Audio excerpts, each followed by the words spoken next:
이제 하나님의 말씀 같이 보겠습니다. 열왕기 3, 7장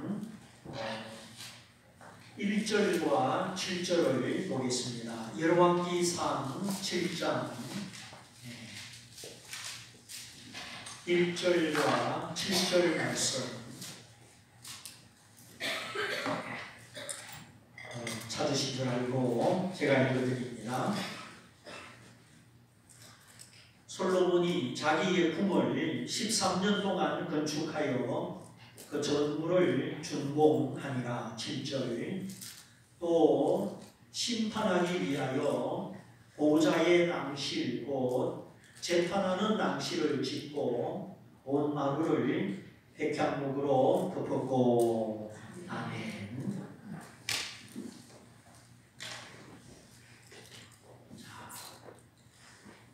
7년 만에 성전을 완공하고 또 13년 만에 궁전을 완공했는데 그 궁전 안에 특이한 것이 하나 있었죠. 재판하는 자리, 재판석이 있었다. 왕이니까 자기가 궁전에서 머물고 사는 것뿐만 아니라 그 궁전의 일부에 왕으로서 백성을 판단하며 재판하는 자리가 있었다 하는 것이지요.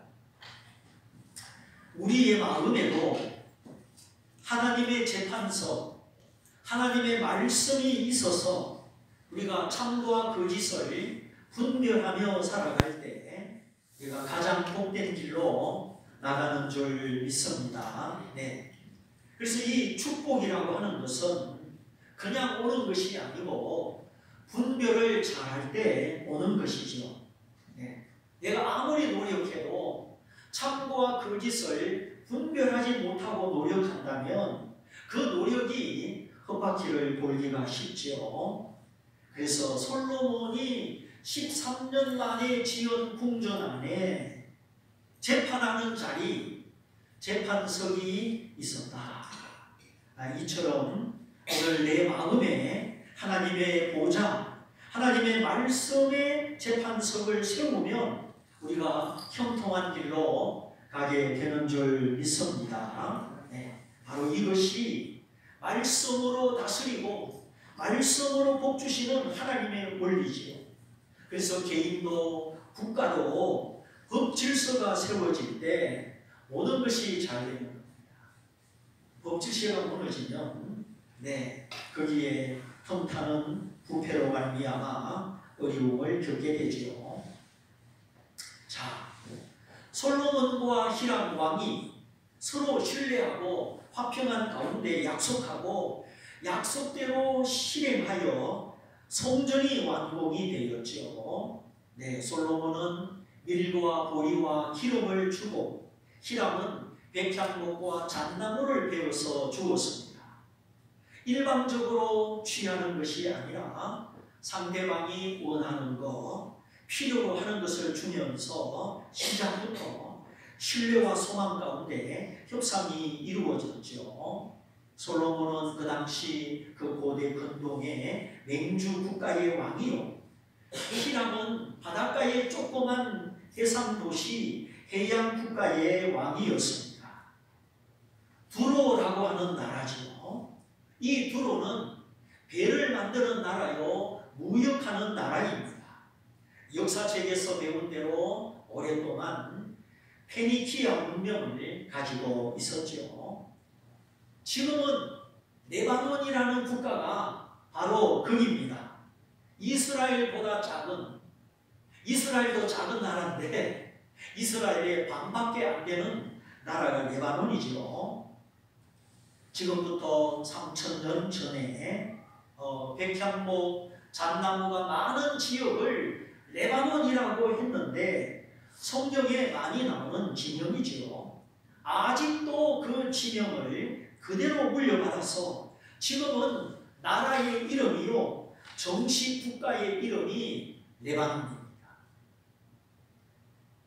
성경의 역사적 진실성을 위하여 하나님이 그 이름을 보존하여 주셨다 생각해 봅니다. 유프라테스 강도 마찬가지. 하나님이 창세기에 기록하신 이름인데 지금도 이란 땅에 유프라테스 강, 티그리스 강이 흐르고 있지요. 이렇게 아주 오래된 나라, 오래된 문명이 레바논이요 두로인데, 그 당시 두로는 배를 짓고 무역을 통해 살아가는 나라였기 때문에 항상 관심이 바다에 있었습니다. 저 지중해 바다 건너편에 어떤 나라들이 있을까? 거기는 어떤 상품들이 있을까? 그게 관심사죠. 그러니 이 내륙의 영토에 대해는 관심이 작고 땅도 작았습니다. 농사지을 땅이 별로 없습니다.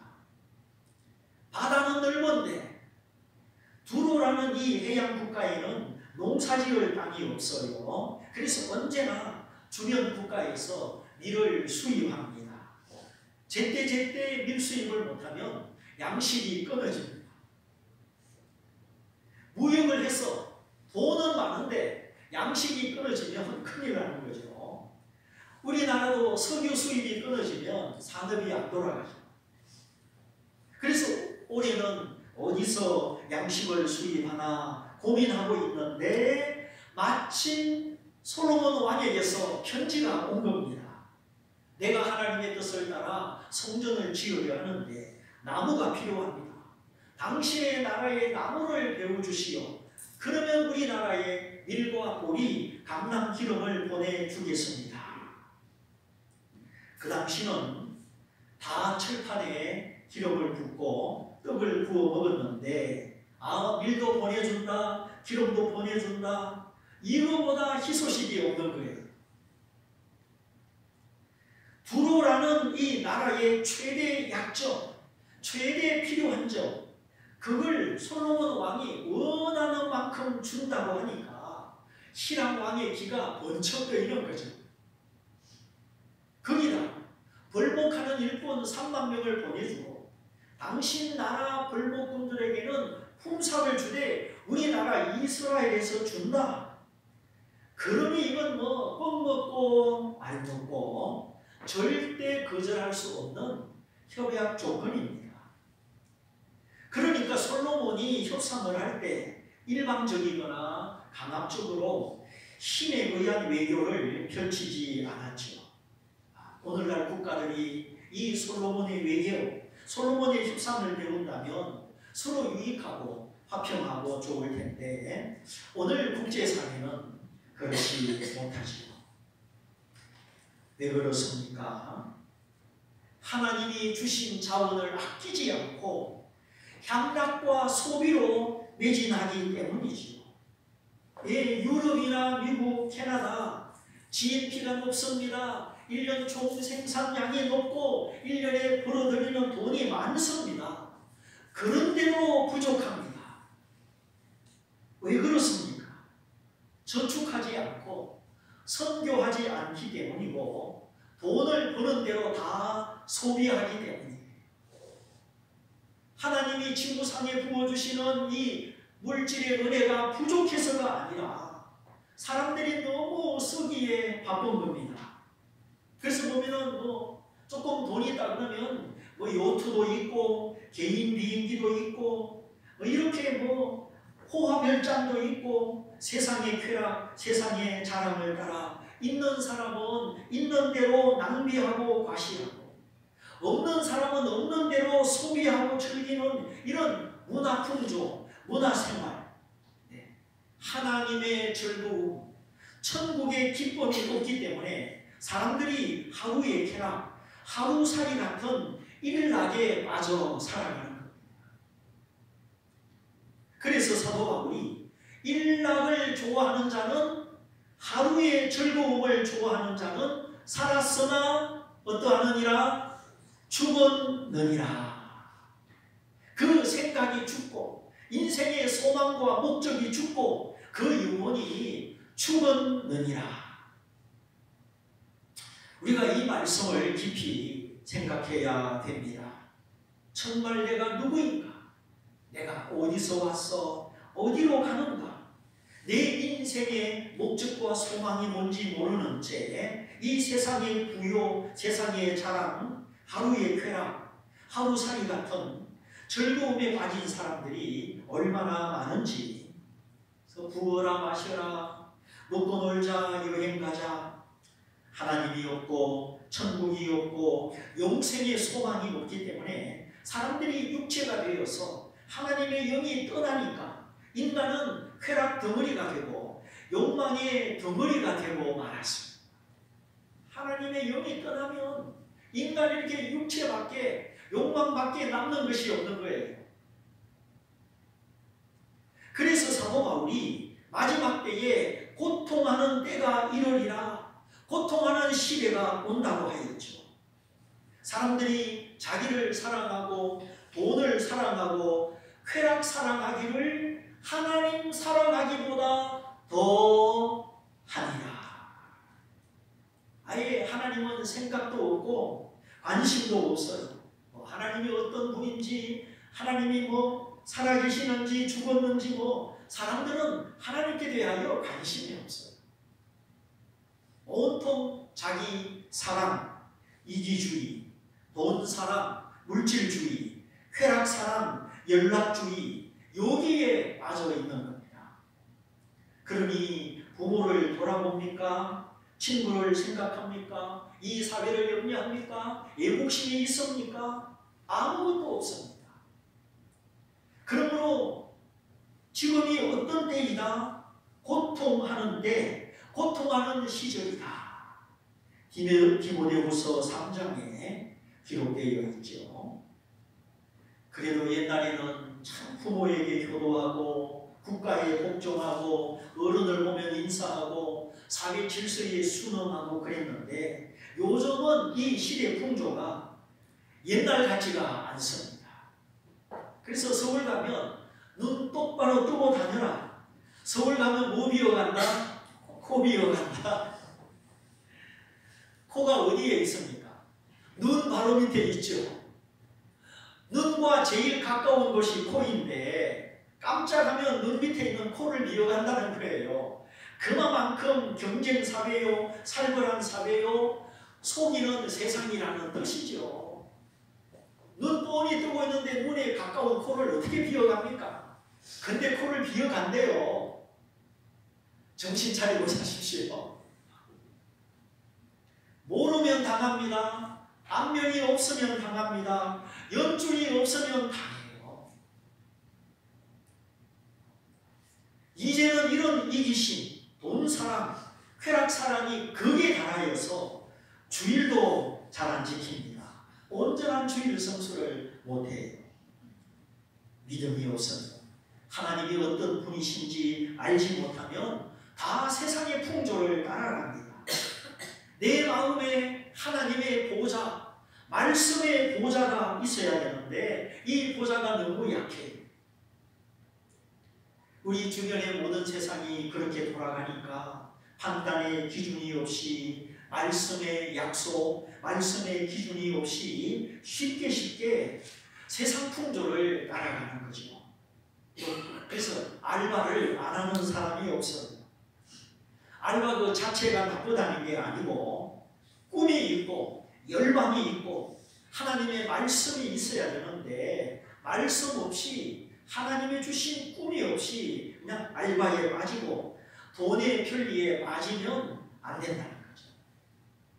그래서 알바를 하더라도 하나님을 첫째 자리에 놓고 하나님과 나 사이에 사귐이 있고 내 안에 하나님이 주시는 꿈, 하나님의 주시는 기쁨이 있어야 된다는 것이죠.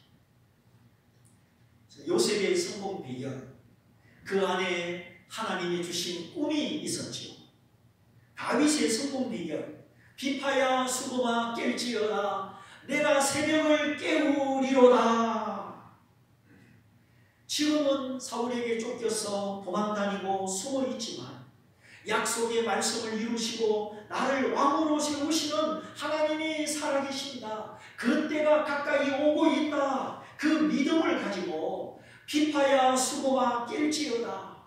내 영혼아 하나님을 찬양해라. 하나님을 노래해라. 내가 새벽을 깨우리로다.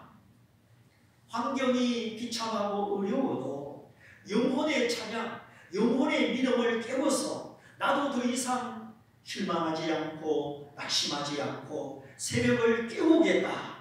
내가 새벽을 깨우리로다.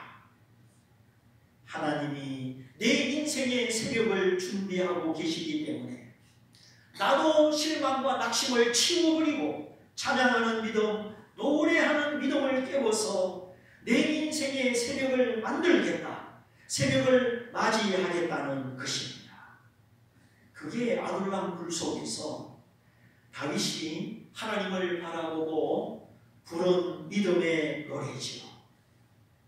네, 새벽 짙은 어둠을 지나서 고통의 시간, 캄캄한 시간, 엎드려 기도하는 시간, 훈련과 연단의 시간을 지나서 믿음의 눈을 들어 하나님을 바라보는 시간, 나를 위하여 좋은 것을 예비하신 하나님의 시간표를 바라보는 시간, 그 시간이 바로 새벽입니다. 믿음의 새벽이요, 찬송하는 새벽이요, 하나님을 기뻐하는 새벽이요, 하나님의 진실하심과 선하심을 노래하는 새벽이요. 그러므로 짙은 어둠이 깔리고 고통의 시간이 오더라도 뒤로 물러가면 안 됩니다. 금식하는 마음으로 기도하고 하나님 앞에 엎드리고 그 말씀을 청종하고 하나님의 약속, 하나님의 말씀을 의지해야 합니다. 언제나 끊어지면 안 되는 것은 기도요, 찬송이요, 말씀입니다. 전도하다가 매맞고 감옥에 갇혔는데 바울과 실라가 밤중에 기도하고 밤중에 찬송하니 하나님이 천사들을 보내어 옥틀을 움직이게 하시고 옥문과 쇠사슬이 다 벗어지게 하였습니다. 일반 지진은 흔들리기는 하지만 열쇠는 벗겨지지 않죠. 오히려 문짝이 비틀어져서 문이 안 열리죠. 그런데 하나님이 천사를 통하여 허락한 그 지진은 문과 열쇠들이 다 열려버렸어요. 근데 결국 간수가 자다가 몰라서 보니 옥문이 열렸구나, 죄수들이 도망갔구나, 내 책임을 다하지 못했구나, 막 자결을 하려고 할 때 바울이 말리고 복음을 전하여 그 간수와 온 집안이 예수 믿고 세례받아 하나님을 기뻐하게 되죠. 하나님은 구원받을 만한 사람, 준비된 사람, 그 간수와 가족을 보셨습니다. 근데 그 사람은 감옥을 지키는 사람이라 밖에서는 잘 만날 수가 없는 거죠. 그러니 바울이 그 사람을 만나려면 어디에 가야 됩니까? 감옥에 들어가야죠. 그래서 억울하지만 그가 있는 감옥에 들어가게 된 겁니다. 거기서 바울이 원망하고 불평했다면 그런 놀라운 구원의 일은 일어나지 않았겠죠. 귀신 들린 여인을 고쳐주고 귀신을 쫓아주었는데 감사하다 사례를 받은 것이 아니라 오히려 감옥에 갇혔죠.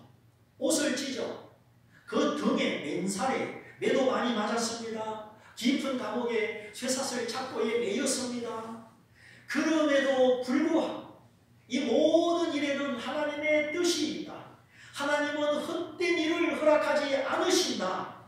믿음의 마음으로 기도하고 하나님을 찬양할 때 하나님도 들으시고 죄수들이 듣더라.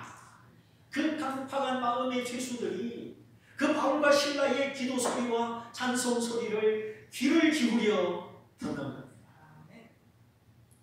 죄수들에게 하나님의 복음을 전거할 뿐만 아니라 그 간수와 가족이 다 구원받게 된 것이죠. 이렇게 하나님은 환난을 통하여 영광을 이루십니다. 어두움을 통하여 하나님의 참빛을 보게 하십니다. 때로는 사망의 음침한 꼴짜기를 통하여 하나님의 생명을 우리 속에 이루어 주십니다. 깜깜한 시련의 시간, 고통의 밤을 통하여 믿음의 새벽으로 인도하시고 찬송의 세력으로 왕이 되는 세력으로 인도하십니다. 이렇게 환난과 시련을 통과할 때 지혜가 생기고 인내가 생기고 믿음이 생겨서 주님처럼 다스리는 자가 되고 통치하는 자가 되고 죄와 마귀를 이기는 자가 되는 것입니다. 축구 선수도 하키 선수도 레슬링 선수도 다 훈련을 통하여 기술을 익히고 힘을 기르고 상대방을 이기는 것이죠. 그래서 뭐 전지훈련을 떠나고 동계훈련을 하고 땀을 흘리는 겁니다.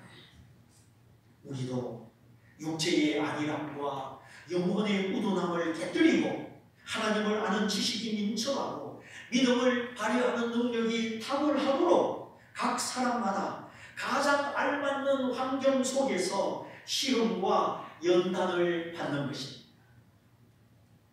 하나님 우리를 사랑하시기 때문이죠.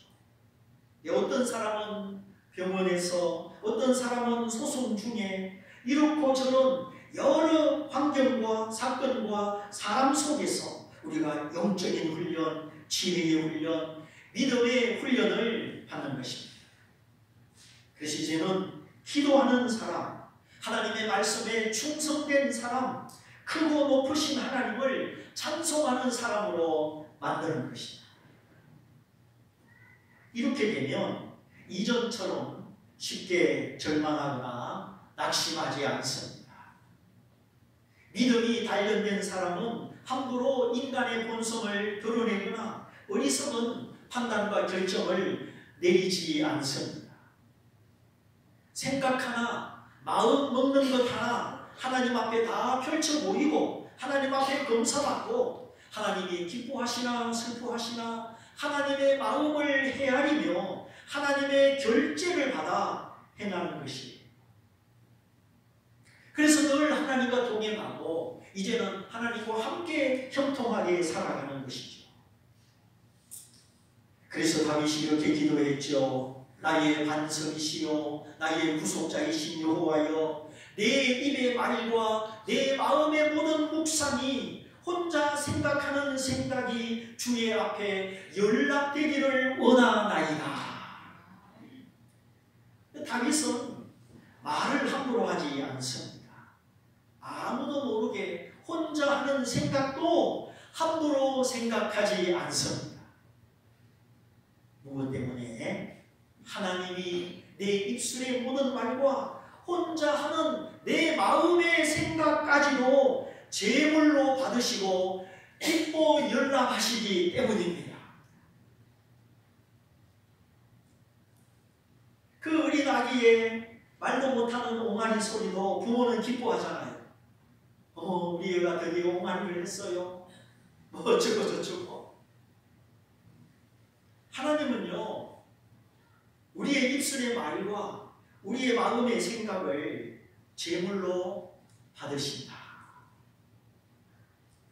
네, 하나님이 받으시면 반드시 내려오는 것이 있습니다.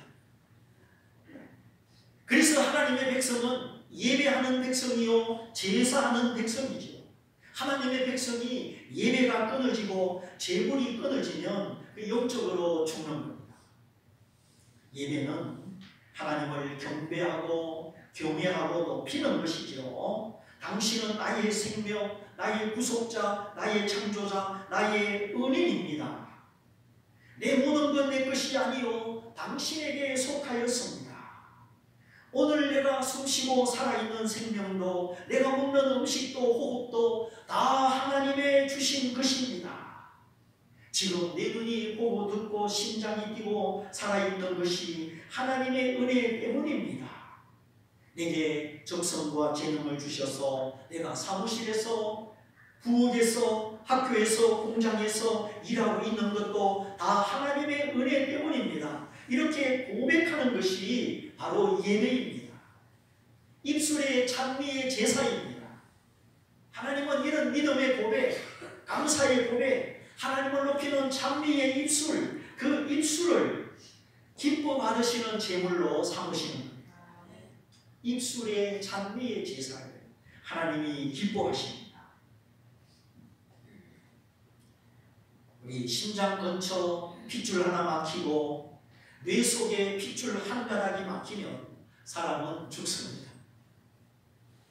하나님이 오늘 밤 내 생명 거두어 가시려면 언제든지 거두어 가십니다. 헤롯 임금이 하나님께 영광을 돌리지 않으니까 몸속에 충이 먹어서 벌레가 먹어서 죽었죠. 내 생명부터 모든 것이 하나님의 은혜요 하나님의 보호 속에 있음을 알고 우리가 하나님께 감사하며 경외하며 예배해야 하는 것이죠. 그리고 제물이 하나님께 드리는 것이 연락되어야 합니다. 하나님이 부족하여 받으시는 것이 아니라 우리의 제물을 통하여 교회를 세우시고 복음을 전하시고 우리를 축복의 도구로 하나님의 동력자로 삼으시려는 것이죠. 그래서 우리 아이들 삼성에만 보내려고 하지 말고 우리가 우리 자녀를 하나님께 보내어 하나님의 일꾼, 하나님의 협력자가 되게 하십시오. 하나님이 당신의 나라에 당신의 포로원에 충성된 직원들을 그냥 두시겠습니까? 다윗은 하나님의 은총과 사랑을 알았고 자신의 생명과 일생을 하나님께 드립니다. 뿐만 아니라 입술의 말과 마음의 생각까지 하나님 앞에 연락되기를 원했습니다. 아무렇게 말하지 말고 남이 알지 못하는 생각이라고 함부로 생각하지 말고 내 모든 말 하나님이 기뻐하여 축복하시고 마음의 생각조차 하나님이 기뻐하여서 그래 내가 알았다. 너는 네 마음속에 그런 생각까지 가지고 있구나. 내가 네 생각대로 다 이루어 주마. 이런 연락의 역사, 은총의 역사가 있으시길 축복합니다.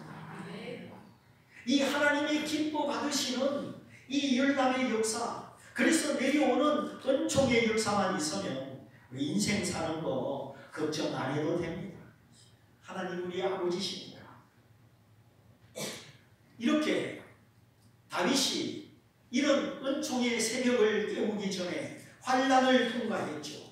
환난 앞에 원망하고 시험 들고 하나님을 멀리 떠나는 것이 아니라 이 환난을 통과하여 시련의 밤을 통과하여 이제 찬송하는 사람, 엎드려 기도하는 사람, 은총의 새벽, 믿음의 새벽을 깨우는 사람, 이런 사람은 쉽게 낙심하거나 뒤로 물러가지 않습니다. 이제 하나님이 어떤 분인지 알기 때문에 말하는 것도 마음속에서 생각하는 것도 함부로 하지 않습니다.